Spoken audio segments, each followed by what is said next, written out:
ہے، جس مجلس سے خطیب اہل بیت عالی جناب مولانا جاوید حسین نجفی صاحب خطاب فرمائیں گے۔ مولانا موصوف تشریف لا چکے ہیں۔ مومنین سے التماس ہے کہ فرش مجلس پر تشریف لے آئیں۔ مجلس کا آغاز تلاوت کلام پاک سے ہونے جا رہا ہے۔ ایک نعرہ صلوات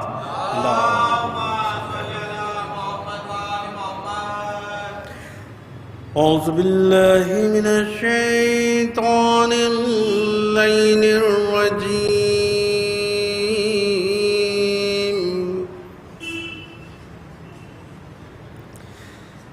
بسم اللہ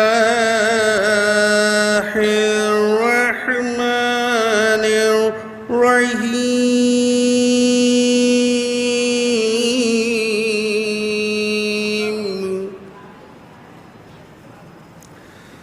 أَمَّا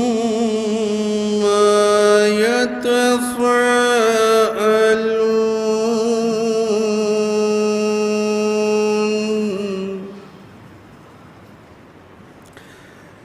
عَنِ النَّبَإِ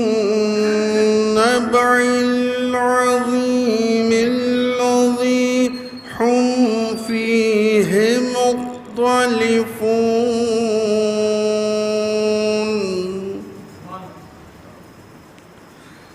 كَلَّا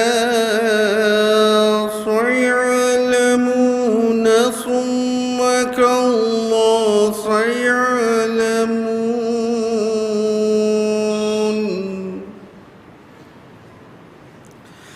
أَلَمْ نَجْعَلِ الْأَرْضَ مِهَادًا وَالْجِبَالَ أَوْتَادًا وَخَلَقْنَاكُمْ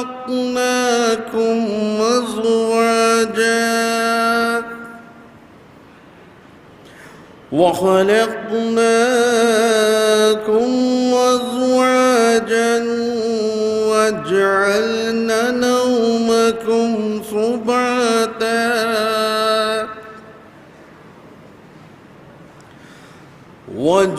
وجعلنا الليل لباسا وجعلنا النهار معاشا وبين فوقكم سبعا شدادا وجعلنا سراجا وحاجا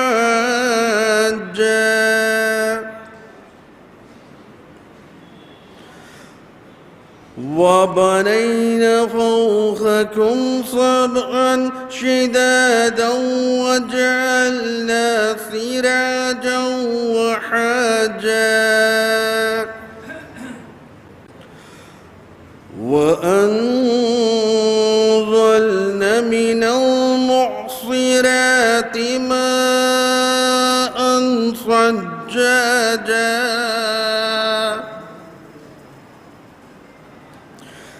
لنخرج به حبا ونباتا وجنات ألفافا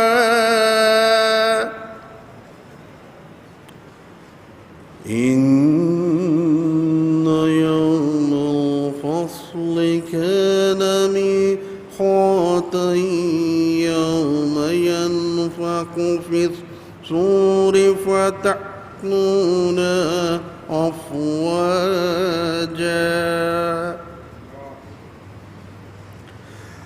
وفتحت السماء فكانت أبوابا وسيرت الجبال كانت سرابا إن جهنم كانت مرصادا للطاغين مآبا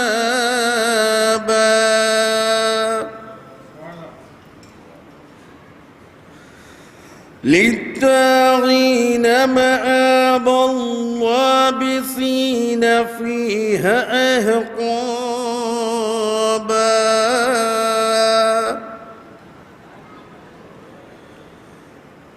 للطاغين مآبا يابسين فيها أحقابا صدق الله العلي العظيم وصدق رسوله النبي الكريم وصدق مولانا أمير المؤمنين علي بن أبي طالب اللهم صل على محمد وآل محمد. ایک اور درود بھیج دیں محمد وآل محمد.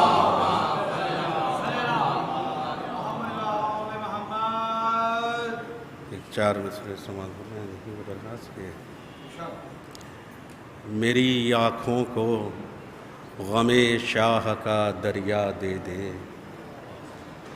کہ میری آنکھوں کو غم شاہ کا دریا دے دے کہ ان چراغوں کو بھی تھوڑا سا اجالا دے دے کہ ان چراغوں کو بھی تھوڑا سا اجالا دے دے اور پھر میں سورج کی طرح آؤں پلٹ کے در پا کہ پھر میں سورج کی طرح آؤں پلٹ کے در پا میرے مولا تو مجھے ایک اشارہ دے دے کہ پھر میں سورج کی طرح آؤں پلٹ کے در پا میرے مولا تو مجھے ایک اشارہ دے دے. ایک اور درود بھیج دے محمد وآل محمد.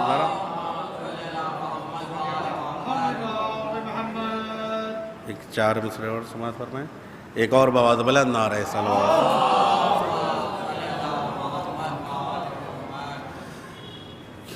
جو بھی ذکر علی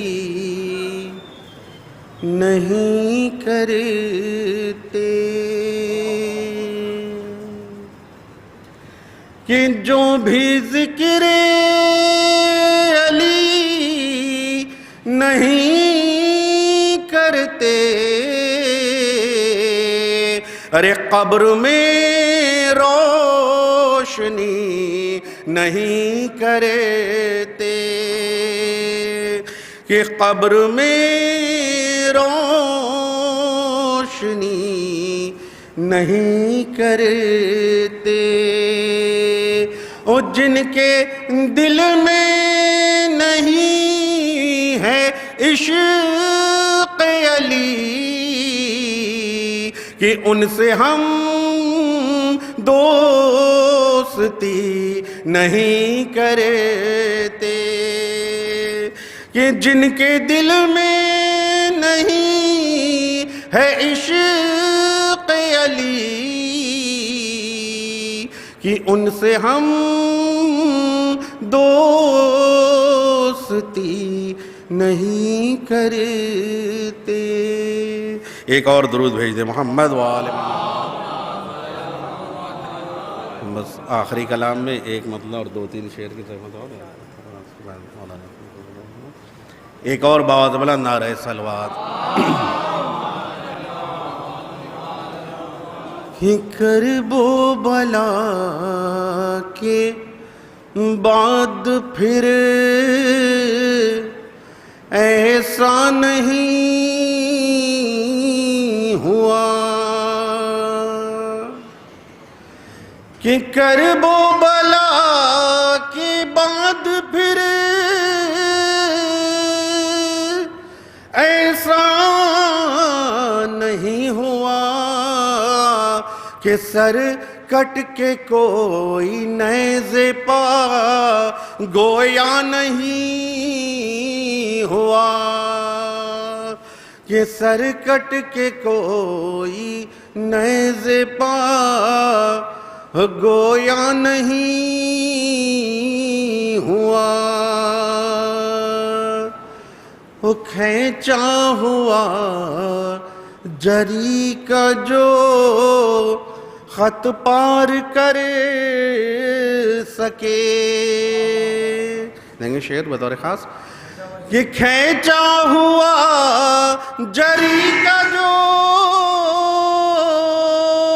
خط پار کر سکے، ارے ایسا تو کوئی سورما پیدا نہیں ہوا، کہ ایسا تو کوئی سورما پیدا نہیں ہوا، کہ کرب و بلا کے بعد پھر ایسا نہیں ہوا۔ بہت ہی مؤدبانہ گزارش ہے خطیب مجلس عالی جناب مولانا جاوید حسین نجفی صاحب سے کمائیں اور مجلس کو خطاب فرمائیں۔ ایک بآواز بلند نعرہ صلوات۔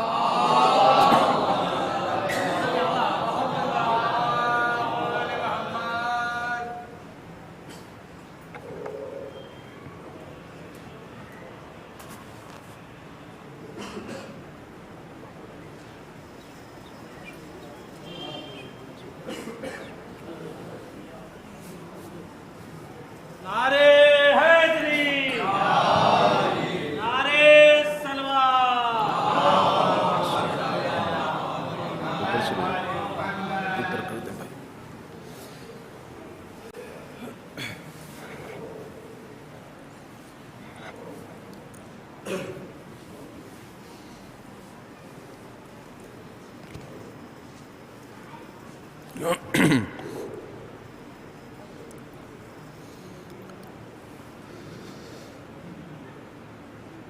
رحم اللہ من قرأ سورة الفاتحہ۔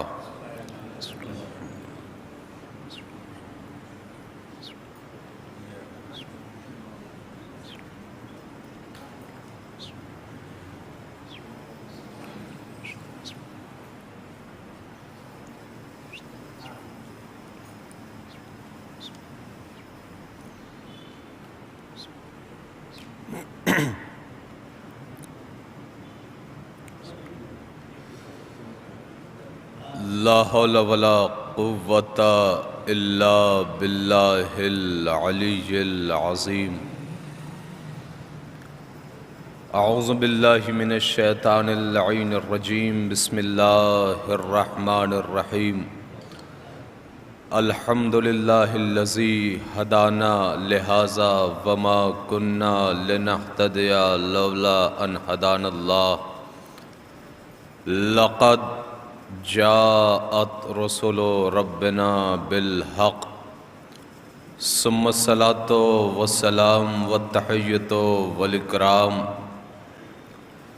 علی النبی المکی المدنی القرشی الہاشمی الابتہی، مولانا و مولا الثقلین جد الحسنین ابی القاسم محمد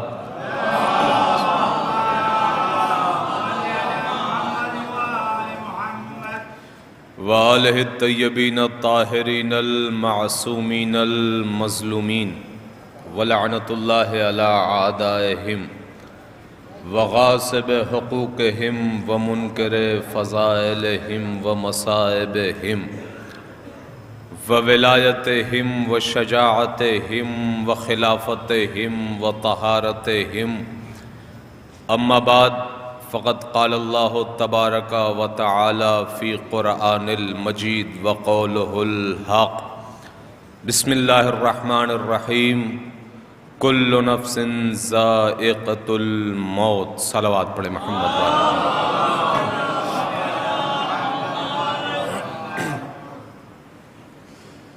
عزیزان محترم، بزرگان دین و ملت، برادران ایمانی، حاضرین گرامی قدر، عزاداران مظلوم کربلا، ہم خاک پائے زینب دلگیر چند لمحوں کے لیے آپ کے روبرو ہیں۔ اس سے پہلے کہ کچھ عرض کروں، کچھ گوش گزار کروں، ایک گزارش ہے کہ ایک مرتبہ سورہ حمد اور 3 مرتبہ سورہ توحید کی تلاوت فرما کر مرحوم شجر عباس ابن حیدر عباس صاحب کی روح کو ایصال فرما دیں۔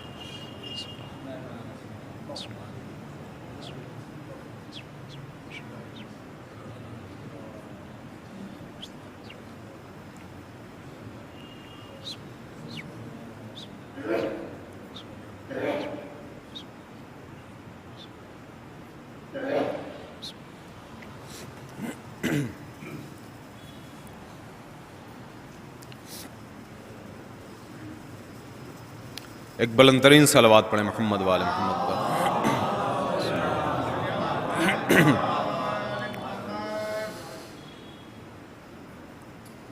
تمام تعریف اس اللہ کے لیے کہ جس کی مدحت تک بولنے والوں کے تکلم کی رسائی نہیں،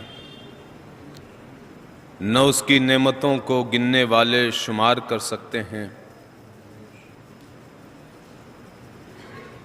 نہ اس کے حق کو کوشش کرنے والے ادا کر سکتے ہیں،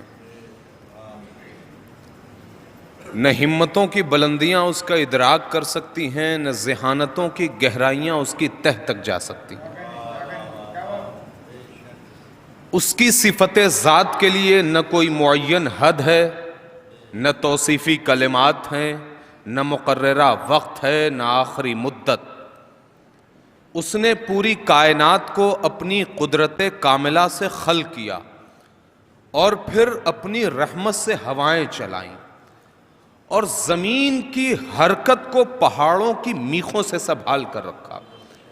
وہ پروردگار عالم اپنی بابرکت کتاب، اپنی منزہ مبرہ مبارک کتاب خود چیلنج کر رہا ہے، لا رطب ولا یابس الا فی کتاب مبین، کہ کوئی ایسی کائنات میں خشک و تر چیز ہی نہیں جو میں نے قرآن میں سمیٹ نہ دیا ہو۔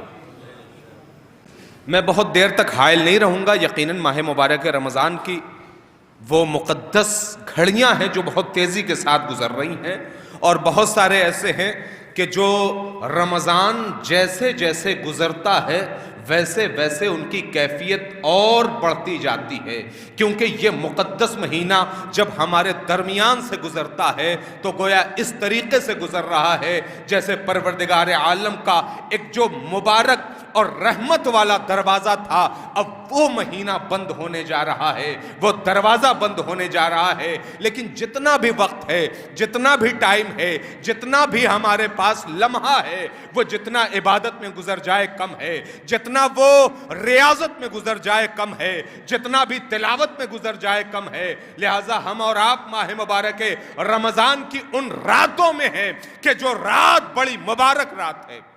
آپ ایک مبارک رات سے ابھی گزرے ہیں، لیکن یہ 27 رمضان المبارک، 26 رمضان المبارک، 28 رمضان المبارک، یہ بڑی مقدس راتوں میں سے راتیں ہیں۔ یہ ساری راتیں بڑی مقدس راتیں ہیں، لہٰذا ماہ مبارک رمضان کی یہ مقدس گھڑیاں ہمارے درمیان سے گزر رہی ہیں۔ پروردگار ہماری اب تک کی تمام عبادتوں کو قبول کر لے۔ اور یقیناً نجف میں آپ حضرات بیٹھ کر مجلس سماعت فرما رہے ہیں، ایک جوان کی مجلس ہے۔ ہمارے درمیان ماشاءاللہ مولانا نہال حیدر صاحب قبلہ تشریف فرما ہیں، ہمارے بزرگ ہمارے درمیان موجود ہیں۔ پروردگار یہاں پر جتنے معززین ہیں پروردگار سب کو سلامت رکھے۔ ہمارے نثار بھائی، ایک جوان کے ایصال ثواب کی مجلس ہے، میں بہت زیادہ دیر تک حائل نہیں رہوں گا، میں زیادہ سے زیادہ انشاءاللہ 40 سے 50 منٹ۔ میں نے قرآن کی بہت ہی مشہور و معروف آیت آپ کے حوالے کی ہے۔ آیت بڑے صاف لفظوں میں کہہ رہی ہے کہ ہر نفس کو موت کا مزہ چکھنا ہے، ہر نفس کو موت آنی ہے، لیکن یہی قرآن ہے اور یہی قرآن پڑھنے والے ہیں، یہی قرآن پر عمل کرنے والے ہیں۔ اور ہم نے دیکھا کہ قرآن کہہ رہا ہے کہ ہر نفس کو موت آنی ہے، اور پھر امام کہہ رہے ہیں کہ بہت سارے ایسے نفس ہیں جو کبھی مر نہیں سکتے. بھئی ہر نفس کو موت کا مزہ چکھنا ہے، لیکن بہت سارے ایسے لوگ کہ جنہیں موت چھو بھی نہیں سکتی، موت گزر بھی نہیں سکتی. دیکھیں، موت یقیناً ایک ایسی شے کا نام ہے، ایک ایسی چیز کا نام ہے کہ ہر آدمی گھبراتا ہے، ڈرتا ہے موت کے نام سے. لیکن موت سے واقعاً ڈرنا نہیں چاہیے، موت سے گھبرانا نہیں چاہیے. جب آنی ہے تو پھر گھبرانا کیسا؟ بھئی جب ہمیں ماہ مبارک رمضان میں روزہ رکھنا ہے، اللہ نے واجب قرار دے دیا، تو پھر اس کا اہتمام اور انتظام کریں، نہ کہ اس ماہ مبارک رمضان سے بھاگیں. کیوں؟ اس لیے کہ ماہ مبارک رمضان تو آ کر رہے گا. تم روزہ نہ رکھو گے تو گناہگار، لہذا پہلے سے اس کا انتظام کرو کہ روزہ ہمیں رکھنا کیسے ہے، اس میں ہماری طبیعت کیسے بحال ہوگی، کیسے ہم اپنے آپ کو مکمل طور پہ صحتیاب رکھ سکتے ہیں. لہذا موت تو ہر کسی کو آنی ہے، اور موت سے کسی کو فرار اختیار نہیں ہے. موت تو انبیاء کو بھی آئی، موت تو اوصیاء کو بھی آئی، موت تو ائمہ کو بھی آئی، موت تو صالحین کو بھی آئی، موت تو عبادت گزاروں کو بھی آئی. لہذا اسی لیے کائنات کے بڑے سے بڑے، وہ جو اپنے آپ کو خدا کہلواتے تھے، جب ان سے سوال کیا گیا موت کیسی ہے تو کہا برحق ہے. موت برحق ہے، ہر کسی کو موت آنی ہے، موت سے کسی کو فرار اختیار نہیں ہے. میں نے ایک لفظ کہا تھا خدا، جو اپنے آپ کو خدا کہلواتے تھے وہ بھی موت سے بھاگ نہیں سکتے، وہ بھی جانتے ہیں موت ہمیں بھی آنی ہے، موت ہمیں بھی آنی ہے. لہذا موت ہر کسی کو آنی ہے. ہندوستان کی سرزمین پر ہیں، گوتم بدھ کا نام سب نے سن رکھا ہے. وہ بھی اپنے مذہب کا پیشوا تھا، لیڈر تھا، رہبر تھا، بڑے چاہنے والے تھے، بلکہ اس کو پوجنے والے بھی تھے، اس حد تک جو اسے خدا مانتے تھے، اسے اپنا سب کچھ مانتے تھے کہ اگر گوتم بدھ نے کچھ کہہ دیا تو وہ ہو کے رہے گا. لہذا اس کی بارگاہ میں ایک ضعیفہ آئی روتے روتے، اور آنے کے بعد اس نے کہا سرکار ایک گزارش ہے. تو گوتم بدھ نے کہا کہ بتاؤ، دربار سجا ہے، لوگوں کی شکایتیں ہیں، لوگوں کی پریشانیاں ہیں اس کی. ضعیفہ نے کہا میرے پاس ایک جوان بیٹا تھا اور وہ جوان بیٹا مر گیا، میرے پاس اس کے علاوہ کوئی اور پونجی نہیں تھی، میرے پاس اس کے علاوہ کوئی اور سرمایہ نہیں تھا.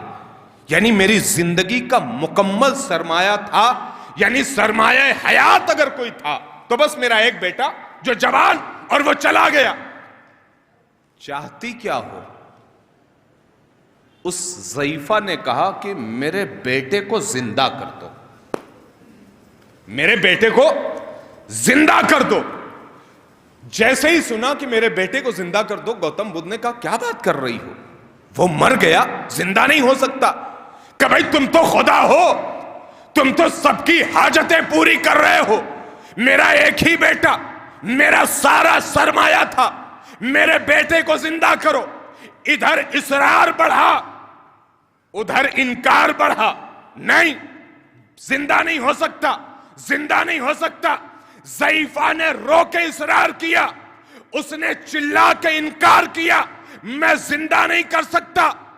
لیکن جب اصرار بڑھا تو گوتم بدھ نے کہا اچھا ٹھیک ہے، میں تمہارے بیٹے کو زندہ کروں گا، لیکن ایک شرط ہے، لیکن ایک شرط ہے. ضعیفہ نے کہا ہاں بتاؤ کیا شرط ہے. جیسے اس نے کہا کہ میں زندہ کر دوں گا، شرط بتاؤ. اس نے کہا کائنات میں جس گھر میں ابتدا سے لے کر آج تک کسی گھر میں موت نہ ہوئی ہو، اس گھر سے ایک مٹھی چاول لے کے آ جاؤ، بھئی میں نے کہا تھا نا، اپنے آپ کو خدا کہلوانے والے بھی قرآن کی اس آیت کو ضرور مانتے ہیں کہ کل نفس ذائقۃ الموت، کہ ہر نفس کو موت کا مزہ چکھنا ہے۔ لہٰذا اس نے کہا کائنات کے کوئی ایسے گھر میں جاؤ کہ جس گھر میں کبھی کسی کو موت نہ ہوئی ہو، اس گھر سے ایک مٹھی چاول لاؤ۔ اس ضعیفہ نے ذرا سا غور کیا، تدبر کیا، تعقل کیا، فکر کیا، اور فکر کرنے کے بعد کہتی ہے کمال ہے، کوئی گھر ایسا نہیں کہ جس گھر میں کبھی موت نہ ہوئی ہو۔ جیسے ہی اس نے کہا کہ ایسا کوئی کائنات میں گھر نہیں کہ جس گھر میں موت نہ ہوئی ہو، گوتم بدھ نے کہا یہی تو بتانا چاہتا ہوں کہ موت ہر نفس کو آنی ہے، بس یہ اور بات ہے کائنات کے کچھ گھر ایسے ہیں جہاں موت بھی آ کے کھڑی ہو جاتی ہے۔ صلوات پڑھے محمد والے محمد۔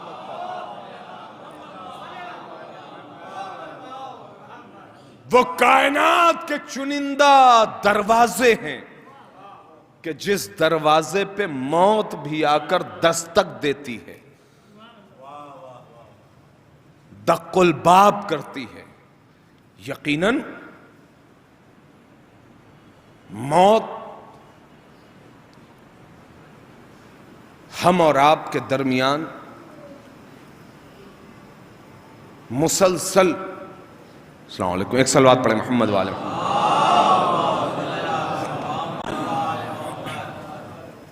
مولانا حسن ظہیر صاحب قبلہ اجازت اگر دیں تو جو ایک جملہ کہنے کا جی چاہتا ہے موت کے حوالے سے،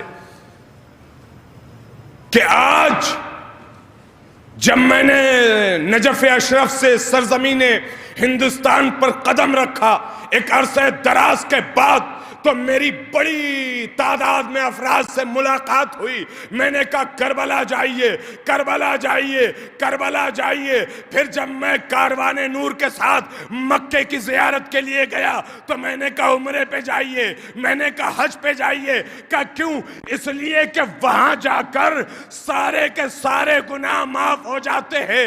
وہ ایسی زمین ہے کہ جہاں کے بعد اگر انسان مر بھی جائے تو فرق نہیں پڑتا۔ لیکن میں ایک جملے کے لیے تمہید بنائی ہے، اکثر لوگوں نے ایک ہی جملہ کہا، مولا بلائیں گے تو جائیں گے، مولا بلائیں گے تو جائیں گے، مولا بلائیں گے تو جائیں گے۔ یقیناً ایک جملہ کہنے کا جی چاہتا ہے، ایک جوان کی مجلس ہے، آج حادثاتی موت، آج جوانوں کی موت، آج نہ جانے کیسی کیسی موتیں ہو رہی ہیں جو اچانک ہو رہی ہے، لیکن آج بھی لوگ سوچ رہے ہیں بڑھاپے میں حج کر لیں گے، لوگ سوچ رہے ہیں بڑھاپے میں زیارت کر لیں گے۔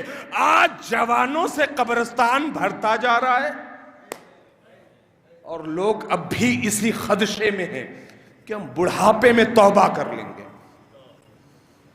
یہ حقیقت ہے، آج جوانوں سے قبرستان بھرتا جا رہا ہے، اور ہم ہیں کہ ہم سوچ رہے ہیں کہ ہماری زندگی ابھی بہت ہے۔ وہ ڈاکٹر، یہ صحت، یہ جم، یہ چہل قدمی، یہ ساری چیزیں بغور ہیں، لیکن موت کا کوئی بھروسہ نہیں۔ لہذا ہر سانس کو آخری سانس سمجھے، ہر لمحے کو آخری لمحہ سمجھے۔ پروردگار سب کو طول عمر عطا فرمائے۔ لہذا موت یقیناً ہر کسی کو آنی ہے، لیکن میں نے ایک جملہ کہا تھا کہ موت بھی کچھ ایسے افراد ہیں جنہیں چھو بھی نہیں پاتی۔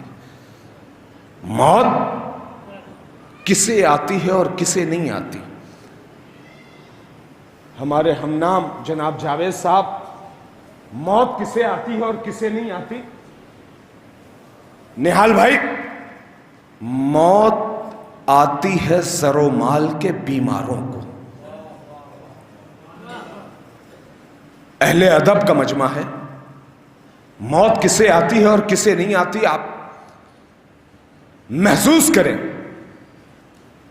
یہ جو بیٹھے ہیں یہ مرنے والے نہیں ہیں، انہیں تو اصل زندگی عطا ہوتی ہے. دنیا سمجھتی ہے کہ بس یہی ہے، علی والا سمجھتا ہے بس وہی ہے. موت آتی ہے زر و مال کے بیماروں کو. اگر یہ میں بات پہنچا گیا تو یقیناً میں نے اپنا جملہ صرف کر دیا. موت آتی ہے زر و مال کے بیماروں کو، موت آتی ہے ذلیلوں کو، ستمغاروں کو، موت آتی ہے سیاست کے نمخاروں کو، موت آ جاتی ہے بیعت کے طلبگاروں کو. ایک جوان کی مجلس ہے اور یقیناً وہ جوان نہایت ہی حسین ترین، کس اعتبار سے؟ ہر اعتبار سے. میں ابھی آ رہا تھا گاڑی میں، ہمارے اطرت بھائی نے بتایا کہ واقعاً ہمارے جاوید بھائی نے بھی بتایا کہ کوئی ایک لفظ کہہ دے کہ مجھے یہ کام ہے، میرا یہ کام ہے، یہ مشکل ہے، تو وہ اپنی مشکلوں کو درگزر کر کے ایک طرف رکھ کے اس کی ہیلپ کے لیے چلا جاتا تھا. اور میں سمجھتا ہوں کہ ایک مومن کے لیے سب سے بڑا عمل یہی ہے. امام حسین کا جملہ سنیں، تم نے زندگی جیا تو کیا جیا اگر کسی کے کام نہ آئے. اللہ اکبر. سرکار ابا عبداللہ الحسین کا جملہ ہے. تم زندگی جیے اور اگر کسی کے کام نہ آئے تو اس زندگی کا فائدہ کیا ہے؟ لہذا ہم وسیم بھائی آگے آجائیے، آجائیے ایک صلوات پڑھیں محمد والے محمد پر. آجائیے آپ ایک اور بلند ترین صلوات پڑھیں محمد والے.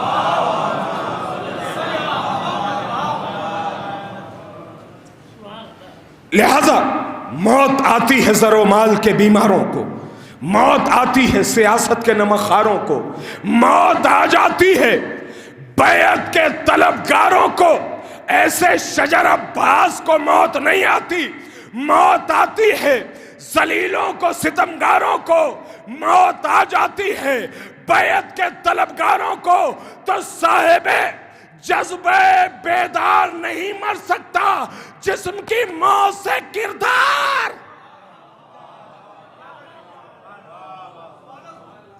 جسم کی موت سے کردار نہیں مر سکتا.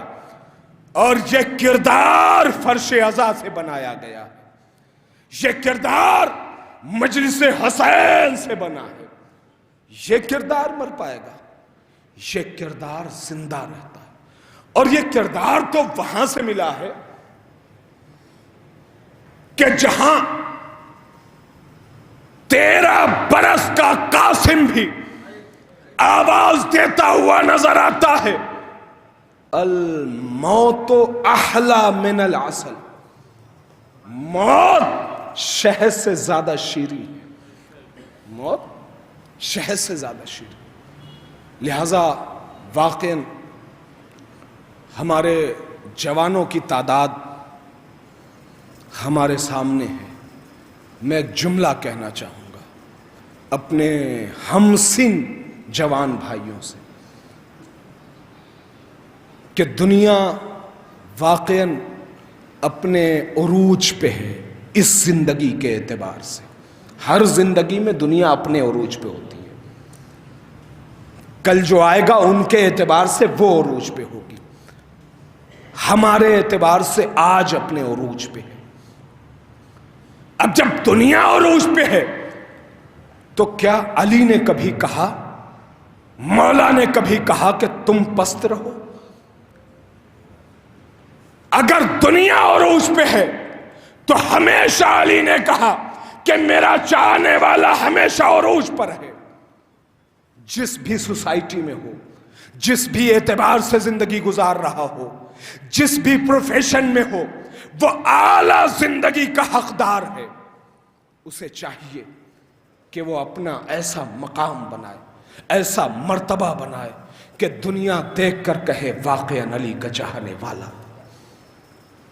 ایک جوان کی ایصال ثواب کی مجلس ہے، اس لیے میں 2-4 جملے عرض کر رہا ہوں۔ ابھی میں 3 شعبان پہ کاروان نور کے ساتھ کربلا معلیٰ کی زیارت پہ تھا۔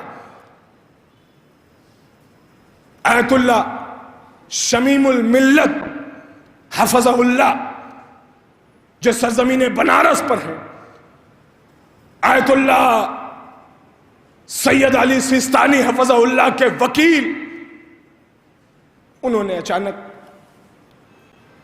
کہا سیستانی صاحب سے ملاقات کے لیے چلنا ہے، اور ملاقات کے لیے چلے گئے۔ اور جب وہاں پہنچے تو واقعاً جو میں اب تک کئی ملاقاتوں میں باتیں سنتا رہا، ایک عرصے دراز کے بعد ایک جملہ آپ کے حوالے کرنا چاہتا ہوں۔ یقیناً وہاں کی باتیں کہاں آ پاتی ہیں، اور وہ بھی وایا در وایا ہے تو اور بات ہے، اور اگر ڈائریکٹ سنی ہوئی بات آپ تک حوالے کروں، آیت اللہ سیستانی نے ایک جملہ کہا کہ ہمارے شیعوں کو جا کر سلام کہنا، اور واقعاً وہ جس جگہ بیٹھے ہیں، میں بہت سارے جملے نہیں کہہ سکتا اور بہت ساری باتیں نہیں کہہ سکتا، میں صرف ایک جملہ کہنا چاہتا ہوں کہ جو ہر ملاقات کا ایک ہی منبع ہے، ایک ہی سرچشمہ ہے، ایک ہی جملہ ہے جس پہ اصرار ہے، تکرار ہے، چاہے وہ انڈیا ہو چاہے وہ یورپ ہو، جہاں کے بھی لوگ آتے ہیں، ایک ہی جملہ، جاؤ علی کے چاہنے والوں کو کہنا کہ جس بھی پروفیشن میں ہو، جس بھی کام میں ہو، اپنے آپ کو اتنا بلند کر دو کہ جب بھی دنیا دیکھے تم ہی نظر آؤ، جب بھی دنیا دیکھے بس تم ہی نظر آؤ۔ یہ ہے علی کی خواہش، یہ ہمارے آقا کی خواہش نہیں ہے، یہ مولا کی خواہش ہے، اور مولا کی خواہش تو ہمیں پوری کرنی چاہیے نا، جتنی بھی کوشش، جتنی بھی سعی ہو سکے ہمیں کوشش کرنی چاہیے کہ ہم واقعاً اپنے امور میں اتنے بلند ہوں کہ ہماری نظر مولا کی پڑے۔ اور یہی سرزمین کربلا ہے۔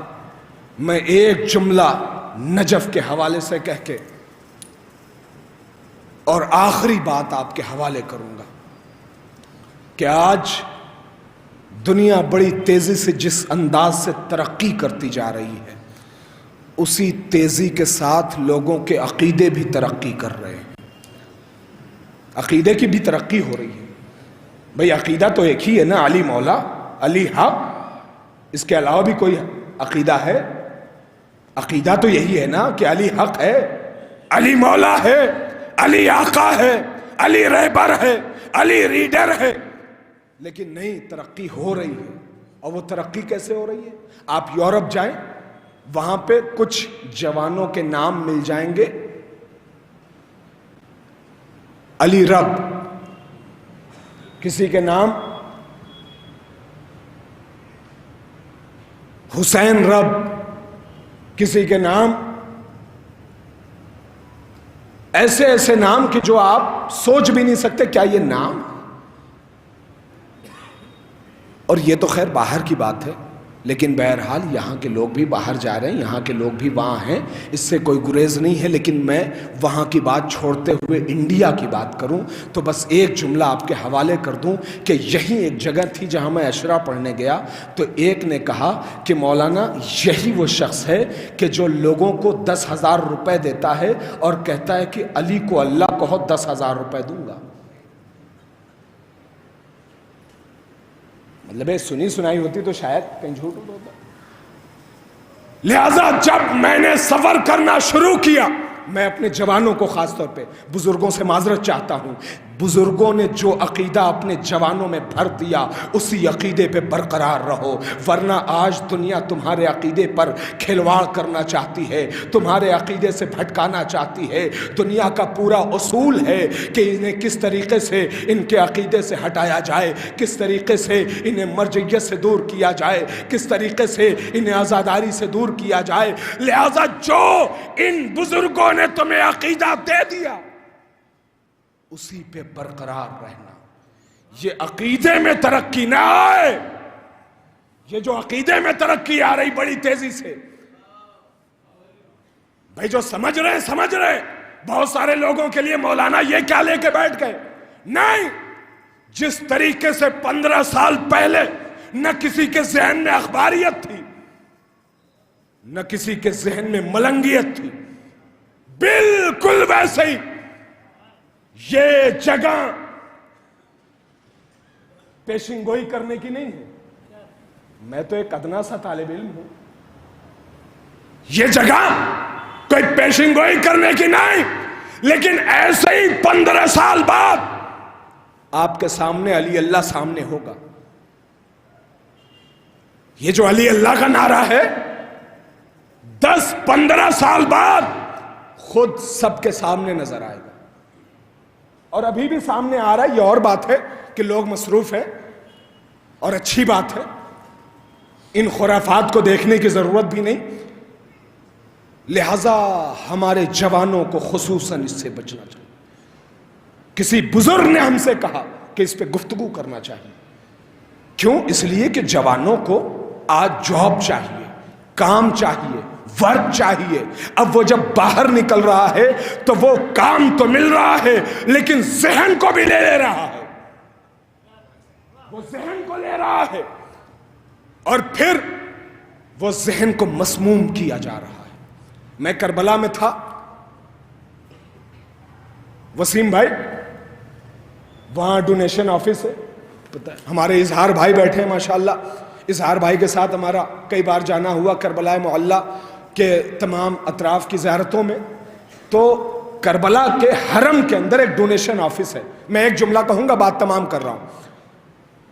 اور وہ ڈونیشن آفس یقیناً وہاں لوگ 1 روپے 2 روپے 10 روپے 100 روپے 1000 روپے لاکھ روپے کروڑ روپے پوری دنیا دے دیتے ہیں.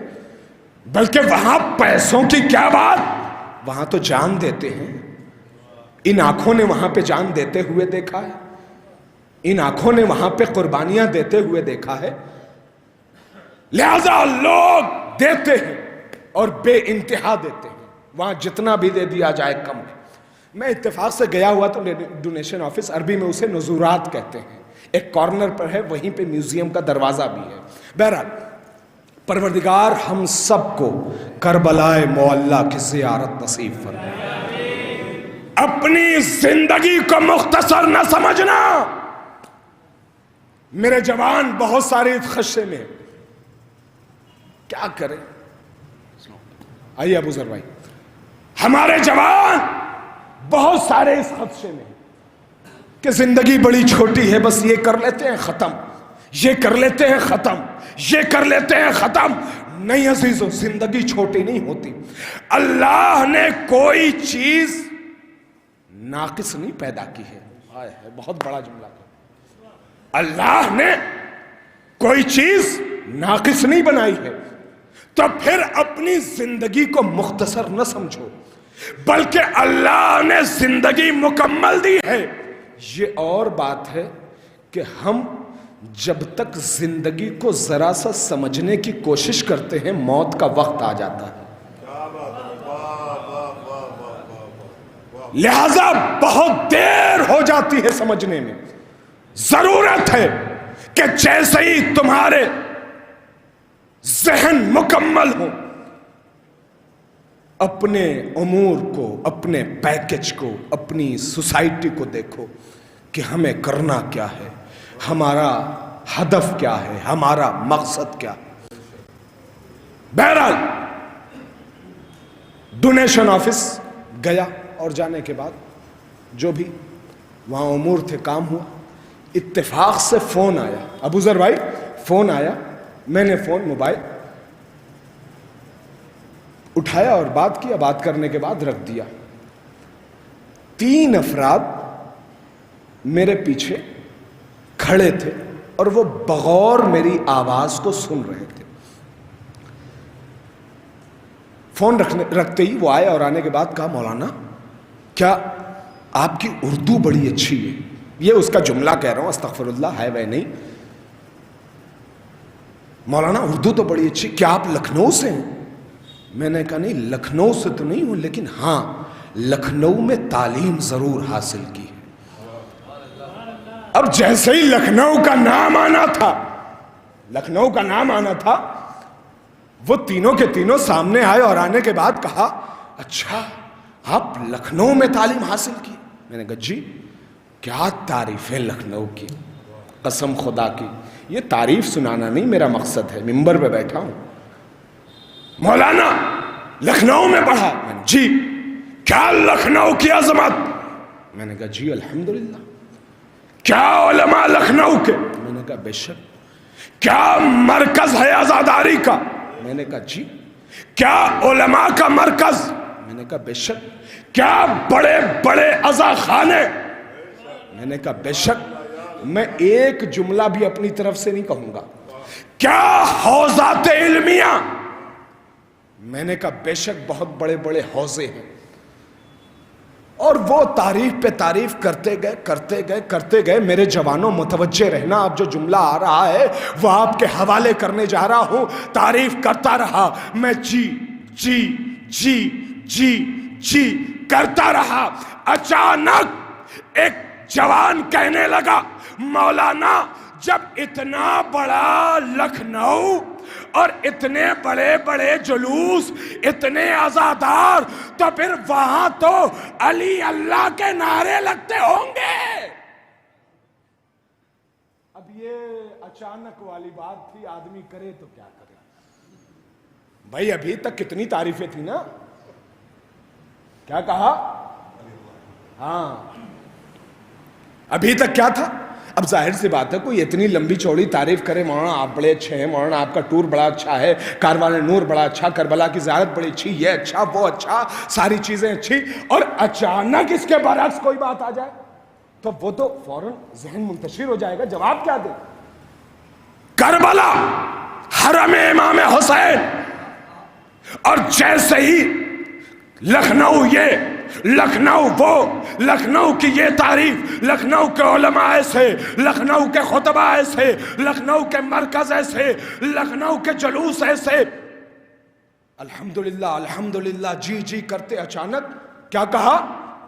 پھر تو وہاں علی اللہ کے نعرے لگتے ہوں گے۔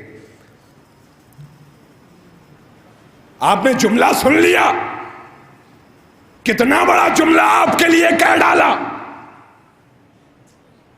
خدا نے خواستہ ایسا نہ ہو، اور یقیناً نہیں ہوگا، کیونکہ یہاں تو نجف ہے، یہاں تو علی کے چاہنے والے بیٹھے ہیں، یہاں تو علی کے قدموں پہ مر مٹنے والے بیٹھے ہیں۔ لہذا جیسے ہی اس نے کہا، میری زبان سے بس ایک ہی جملہ نکلا، لا حول ولا قوت الا باللہ۔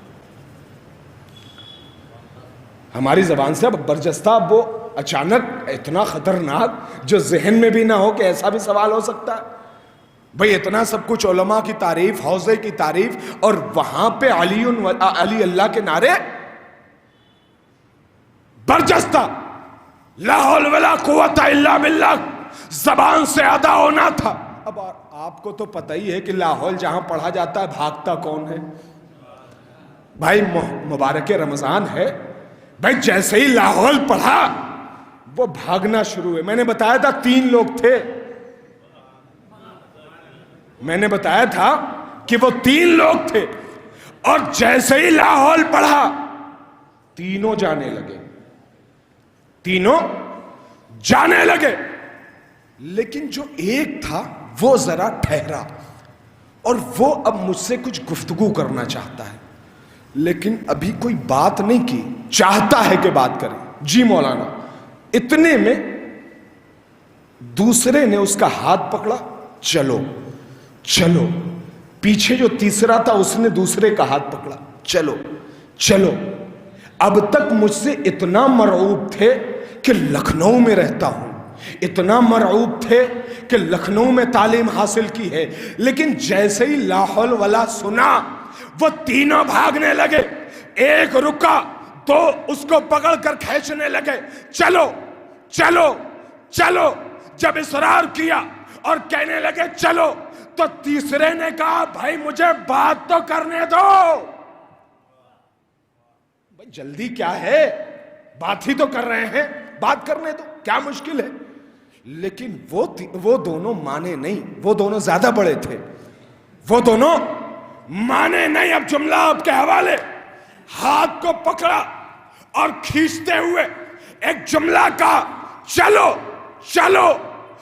اس شخص نے کہا بھائی اتنی زبردستی کیوں, کہ یہ مولانا ہمارے والے نہیں ہیں. اللہ اکبر. یہ ہے آج کا ماحول. یہ مولانا ہمارے والے نہیں ہیں. اس کا مطلب یہ ہے کہ علی کو اللہ کہنے والے اور مولا کہنے والے اور ہیں. صلوات پڑھے محمد والے. علی مولا علی مولا علی مولا علی مولا.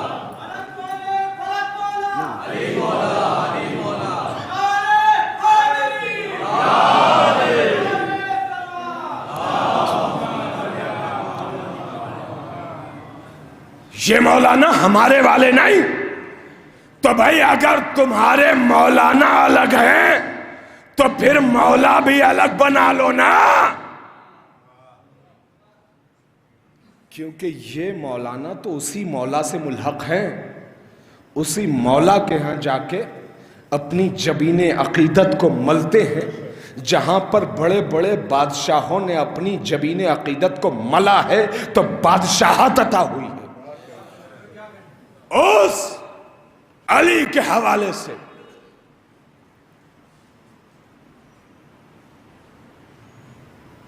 جناب رسالت مآب حضرت محمد مصطفیٰ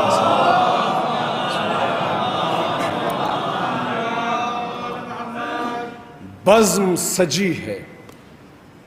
امام حسین کمسن ہیں. اچانک امام حسین نے دیکھا کہ لوگ عجیب عجیب سوال کر رہے ہیں. نہیں میں مصائب پہ نہیں آیا, بس 2 سے 3 منٹ اور. عجیب عجیب سوال کر رہے ہیں. اس میں کسی نے ایک سوال کیا تو اس کے جواب میں نبی نے کہا کہ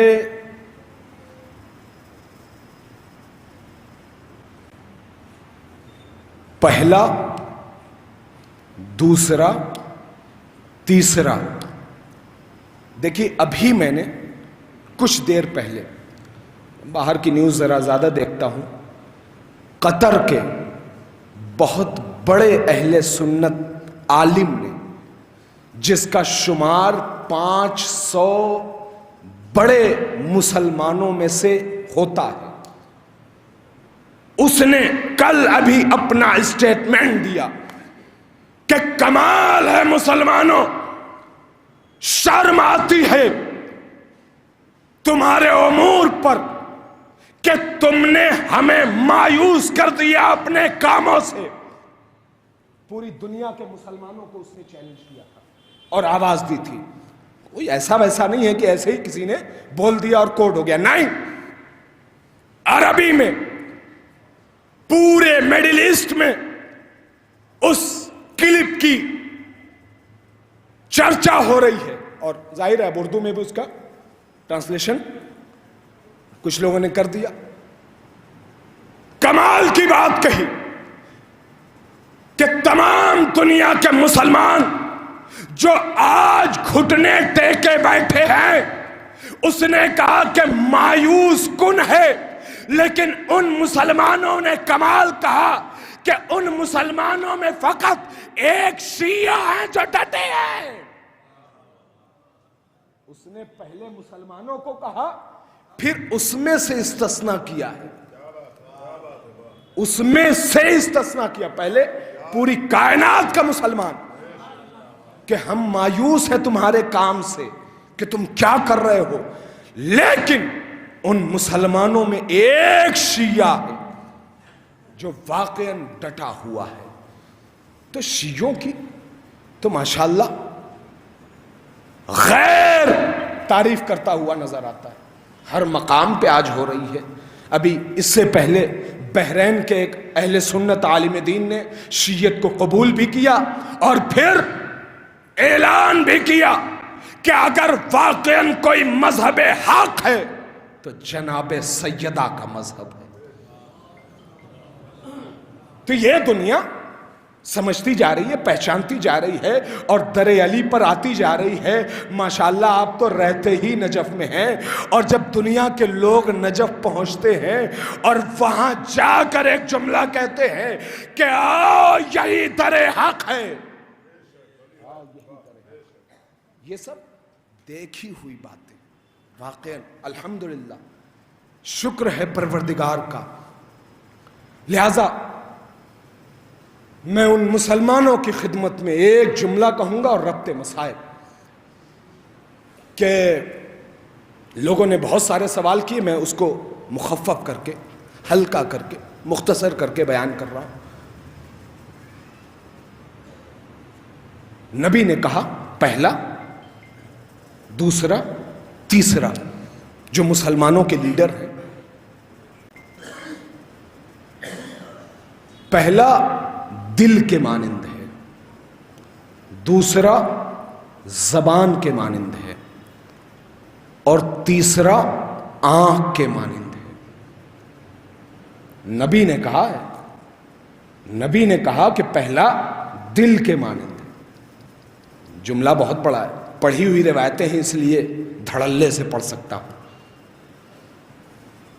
نبی نے کہہ دیا، لوگ خوش ہو گئے، کیا بات ہے، پہلا دل، دوسرا زبان، تیسری آنکھ، اور یہی تو ہے پورے جسم کا مین حصہ، یہی تو ہے وجود کا مکمل منبع، سرچشمہ۔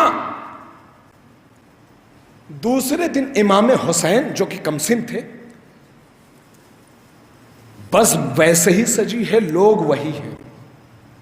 امام حسین نے کہا، نانا جان، جو کل آپ نے پہلے کو دل کہا، دوسرے کو زبان کہا، تیسرے کو آنکھ کہا، اس کی تفسیر کر دیجئے، کیونکہ بہت سارے لوگ سمجھ نہیں پا رہے ہیں۔ توجہ رہے، بہت سارے لوگ سمجھ نہیں پا رہے ہیں۔ پہلا دل، دوسرا آنکھ، تیسرا زبان، یا رسول اللہ اس کی تشریح کیا ہے؟ رسول السلام نے ایک جملہ کہا کہ محشر کے دن،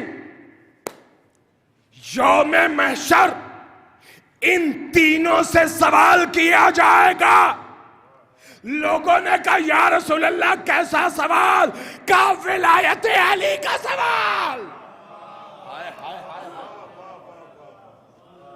تینوں سے ولایت علی کا سوال کیا جائے، اور پھر بات تمام نہیں ہوئی۔ جو مجھے پسند ہے اس روایت کا آخری فقرہ، کہ نبی نے خود کہا، میں تو سمجھتا تھا پہلے کہ یہ خطیبوں کا جملہ ہوگا، پہلے میں سمجھتا تھا خطیبوں کا جملہ ہوگا، بات یہاں پر تمام ہو گئی، اب یہاں پہ نقطہ لگا، نہیں، بلکہ نبی نے کہا آگے بڑھ کے کہ اہل محشر میری طرف دیکھیں گے، پورا عالم محشر میری طرف دیکھے گا، میری طرف دیکھے گا۔ کیوں؟ اس لیے کہ زندگی بھر نبی کے زلفوں کی بات ہوئی ہے، زندگی بھر نبی کی چمکتی ہوئی پیشانی پہ بات ہوئی ہے، زندگی بھر رخسار سے اس نور کے نکلنے کی بات ہوئی ہے، زندگی بھر رسول کے اس کالی کملی کی بات ہوئی ہے۔ لہذا نبی نے کہا پوری امت عالم محشر کی میری طرف دیکھے گی۔ میرے جوانوں، علی کے چاہنے والوں، اگر یہ جملہ پہنچ گیا تو لے کر جانا، ولایت علی کے سمندر میں ٹھاٹھے مار رہا ہے۔ نبی نے کمال کا جملہ کہا ہے، پوری امت مسلمہ مجھے دیکھے گی، محشر کی ہر نظر میری طرف ہوگی. یا نبی اللہ پھر کیا ہوگا؟ یقیناً آپ کی طرف جب نظر ہوگی تو آپ تو اشارہ کریں گے جاؤ جنت میں، جاؤ جنت میں، جاؤ جنت میں. نبی نے کہا خواہش تو یہی ہوگی دیکھنے کی، لوگوں کی جو دیکھنے کی خواہش ہے میری طرف، مطلب تو یہی ہے کہ نبی اشارہ کرے جنت میں جائیں، نبی اشارہ کرے جنت میں جائیں، نبی اشارہ کرے جنت میں جائیں. مسلمانوں نے کہا یا نبی اللہ ماحول کیا ہوگا؟ نبی نے کہا امت مجھے دیکھے گی، میں علی کو دیکھوں گا.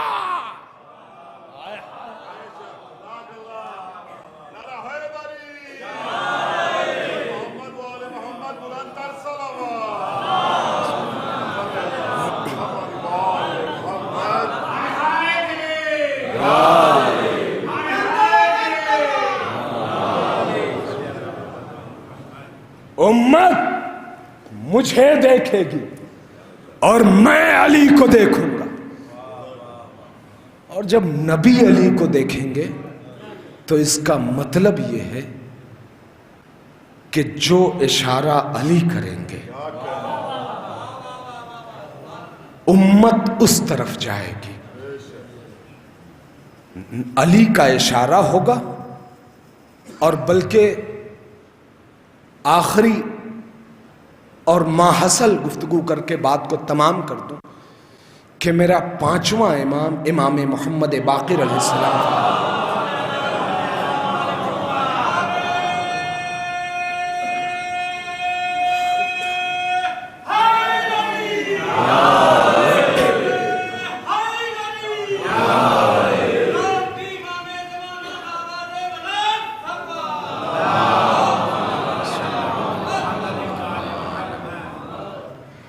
میرا پانچواں آقا آواز دے رہا ہے، میری جدہ فاطمہ روز محشر سلام اللہ علیہا اپنے چاہنے والوں کو ایسے چنیں گی.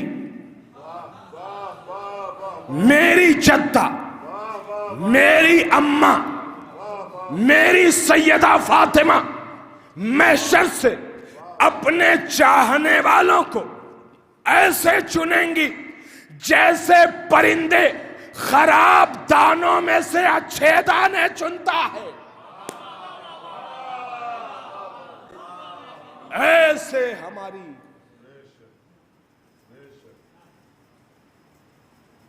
جناب سیدہ واقعاً وہ مظلومہ ہیں کہ جن کے اوپر جتنا بھی رویا جائے کم ہے، جتنا بھی گریہ کیا جائے کم ہے. لیکن عزیزوں یقیناً میں نے ابھی سنا کہ مرحوم کی اہلیہ ایک عالمہ تھی، اللہ انہیں صبر دے. یقیناً بہت سخت منزل ہے لیکن جناب سیدہ سے صبر حاصل کر سکتی. ایک جوان تھا نا، چھوٹے چھوٹے بچے،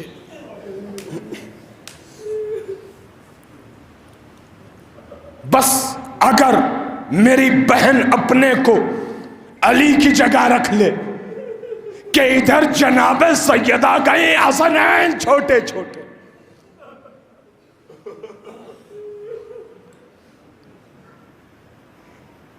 میں نے کچھ جوان کے حوالے سے نہیں بات کی، میں نے ایک ہی جملہ کہہ دیا تھا کہ وہ معاملات کا بڑا اچھا تھا، وہ نیچر کا بڑا اچھا تھا، وہ اخلاق کا بڑا اچھا تھا.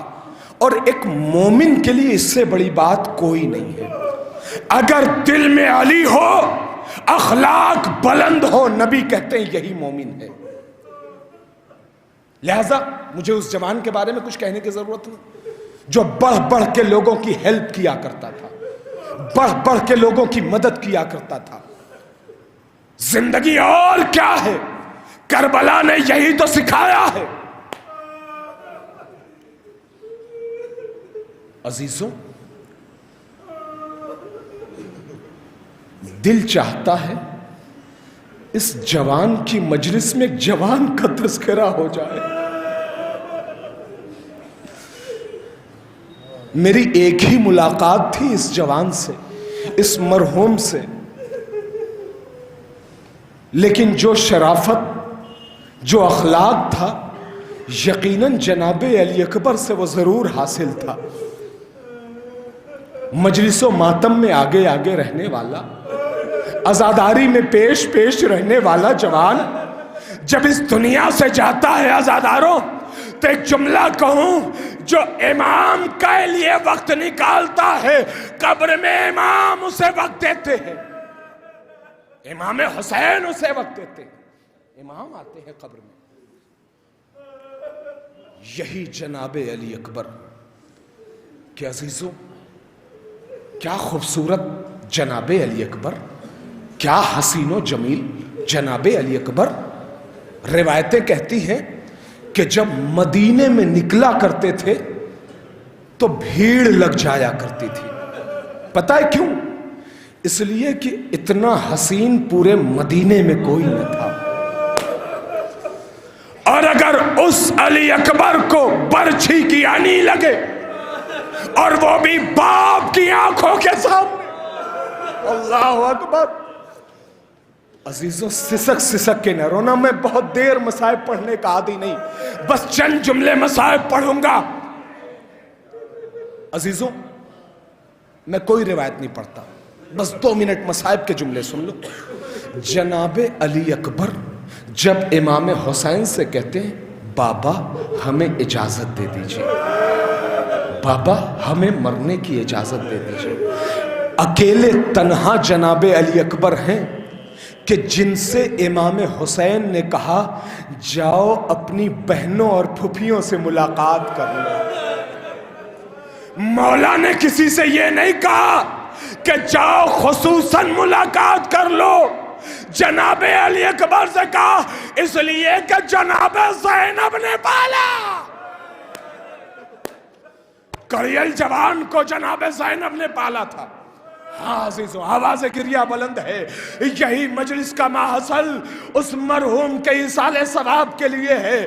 اللہ اس کو جوار معصومین میں جگہ دے، اللہ اس کی قبر میں نور عطا فرمائے، اللہ اس کے والدین کو صبر دے، اللہ اس کے احباب کو صبر دے، اللہ اس کے اہلیہ کو صبر دے، اللہ اس کی کائنات کو سجا دے.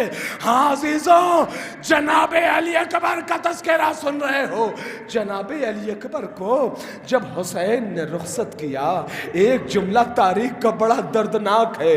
جب علی اکبر کو رخصت کیا، اللہ جانے جناب علی اکبر چند قدم آگے بڑھے، اور چند قدم آگے بڑھنے کے بعد پھر مڑے اور واپس آئے، اور واپس آنے کے بعد اپنے بابا کے کانوں میں کچھ سرگوشیاں کی، اپنے بابا کے کانوں میں کچھ کہا. اور روایت کہتی ہے جیسے ہی علی اکبر نے اپنے بابا کے کانوں میں کچھ کہا، حسین چیخ مار کے رونے لگے. ارے تاریخ کہتی ہے کیا کہا، روایتیں کہتی ہیں کہ ہمارے یہاں کا معمول یہ ہے کہ باپ بیٹے کو وصیت کرتا ہے، لیکن ہائے رے کربلا علی اکبر بابا سے وصیت کر رہا. ہاں جزاک اللہ، مولا تمہیں سلامت رکھے. جناب علی اکبر پہ رو رہے ہو. ہاں عزیزوں باپ بیٹے سے وصیت کرتا ہے، لیکن کربلا کا مارکا جوان بیٹا ہے بوڑھے باپ سے وصیت کر رہا ہے. ہائے رے حسین کی مظلومیت، ہائے رے حسین کی مظلومیت. جناب علی اکبر گئے، اور ایک لمحہ تھا کہ ادھر ام لیلہ نے ہاتھوں کو بلند کیا. چند لمحہ گزرا تھا، علی اکبر کو دیکھا کہ واپس آئے. تنابوں کو پکڑ کر ام لیلہ نے کیا دیکھا کہ اپنے بابا سے کہہ رہا ہے علی اکبر، بابا اگر 2 گھونٹ پانی کا اہتمام ہو جاتا عزاداروں، ماہ مبارک رمضان ہے، شدت کی پیاس بہت عجیب ہوتی ہے۔ عزاداروں، آپ سمجھ سکتے ہو علی اکبر واپس آئے اور اپنے بابا سے پیاس کا تقاضا کیا، اے بابا اگر 2 گھونٹ پانی ہوتے تو میں بتاتا کہ میں کس کا پوتا ہوں، میں کس کا لال ہوں۔ عزیزوں، یہ کہنے کا مقصد ہے عزاداروں، امام حسین جیسا دل رکھنے والا اپنے جوان بیٹے کی خواہش کو کیا کرے؟ نہیں پہنچ پاؤ گے، نہیں پہنچ پاؤ گے۔ 2 لمحے کے لیے سن لو، 3 سے 4 سال کے علی اکبر تھے، 3 سے 4 سال کے جناب علی اکبر تھے، مسجد میں تھے، اچانک جناب علی اکبر آئے اور پہلو میں بیٹھے اور امام حسین سے کہا، بابا مجھے انگور کی خواہش ہے۔ اور روایت کہتی ہے امام حسین نے ہاتھ کو آگے بڑھایا اور جنت سے انگور پیش کیا اور کہا، اے اکبر تم کچھ مانگو اور حسین نہ دے۔ اے اکبر، ارے کربلا میں پانی، حسین کیسے انکار کرے؟ اے میرے علی اکبر، ہاں جزاکم اللہ خیر الجزا۔ آواز گریہ بلند ہے، آخری جملہ ہے مصائب کا۔ ہاں عزاداروں، جناب علی اکبر پہنچے، جناب علی اکبر کی شہادت ہوئی اور جب سارے سر نیزوں پہ چڑھائے گئے، لے کر جانے لگے۔ عزیزوں، جناب علی اکبر اتنے خوبصورت تھے کہ نیزے پر سر بھی چمک رہا ہے، نور ساطع ہو رہا ہے۔ ایک ضعیفہ نے دیکھا اور دیکھنے کے بعد ایک جملہ کہا، اللہ جانے یہ آخری جملہ کیسے سنو گے۔ اللہ تمہارے جوانوں کو سلامت رکھے، اللہ آنے والی نسلوں کو سلامت رکھے، اللہ ان بزرگوں کے سلامت رکھے۔ ضعیفہ نے کہا، اے کاش اس کے مرنے سے پہلے اس کی ماں مر گئی ہو، اتنا سننا تھا۔ ام لیلا نے کہا، اے بی بی، ارے کیا کہتی ہو؟ میرا کبا ایڑیاں رگڑ رہا تھا میری آنکھ۔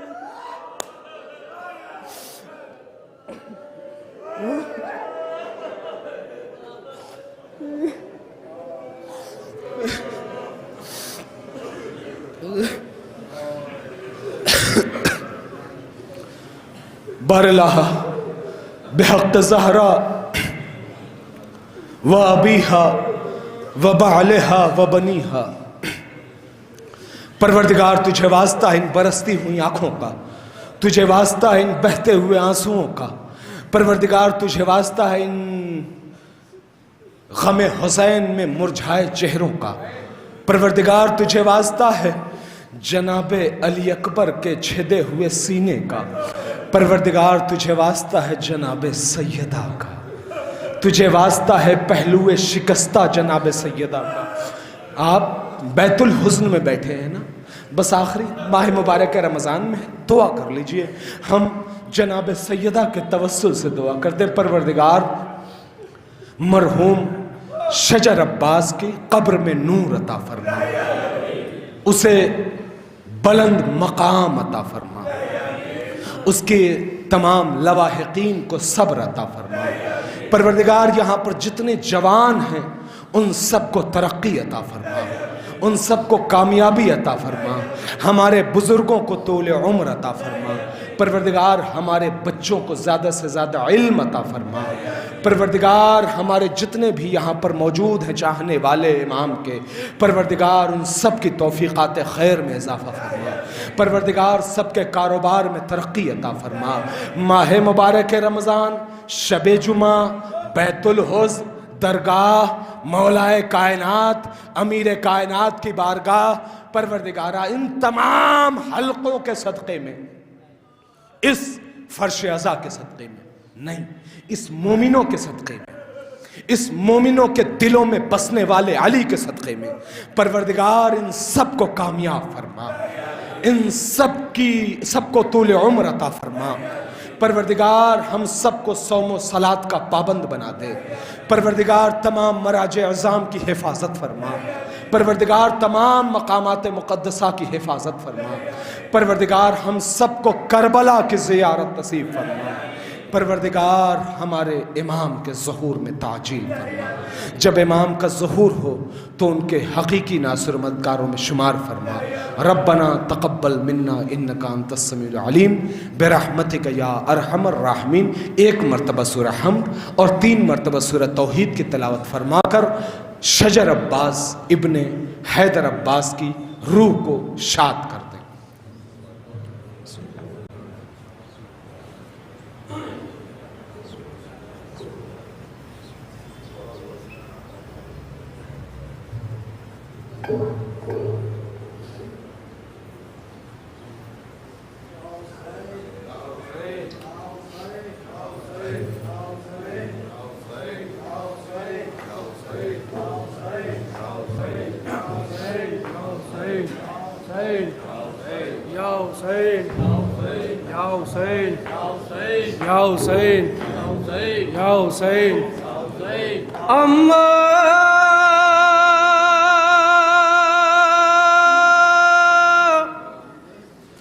میں تیرا حسین ہوں اماں،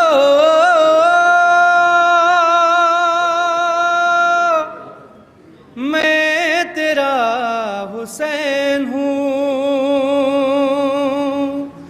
میں تیرا حسین ہوں، میں تیرا حسین ہوں، میں تیرا حسین ہوں. مجھ سے اب چھوٹ رہا ہے میرے نانا کا مزار، بھائی کی قبر پہ بھی رویا ہوں میں زار و قطار.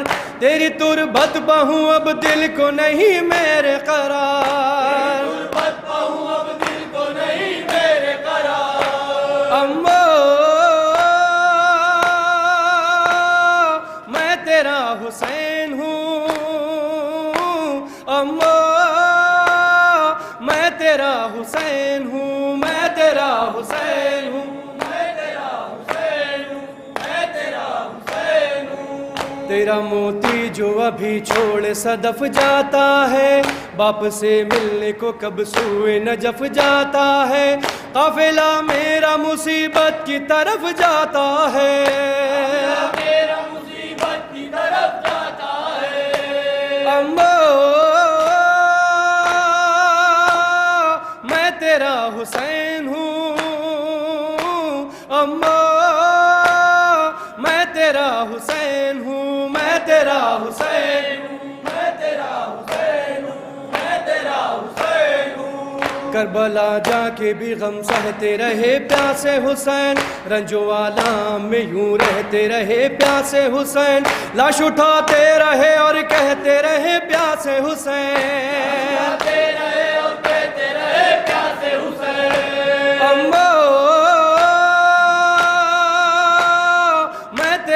حسین ہوں، اماں میں تیرا حسین ہوں، میں تیرا حسین ہوں، میں تیرا حسین ہوں، میں تیرا حسین ہوں.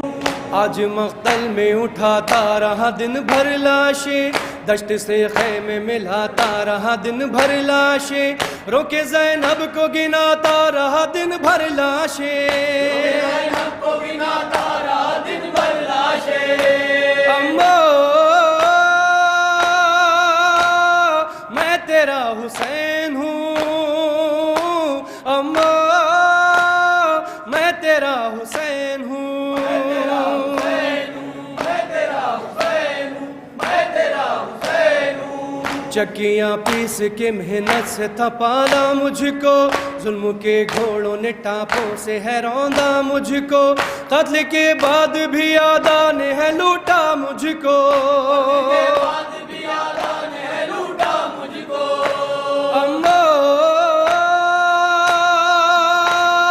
میں تیرا حسین ہوں، اماں میں تیرا حسین ہوں، میں تیرا حسین ہوں، میں تیرا حسین ہوں، میں تیرا حسین ہوں. شاہ کے غم میں یہ نوحہ جو کہا ہے فدوی، اور عارف نے جو الفت میں پڑھا ہے فدوی، دور تک گونجی ہوئی غم کی صدا ہے فدوی،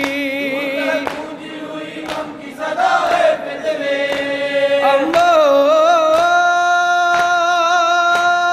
میں تیرا حسین ہوں، اماں میں تیرا حسین ہوں،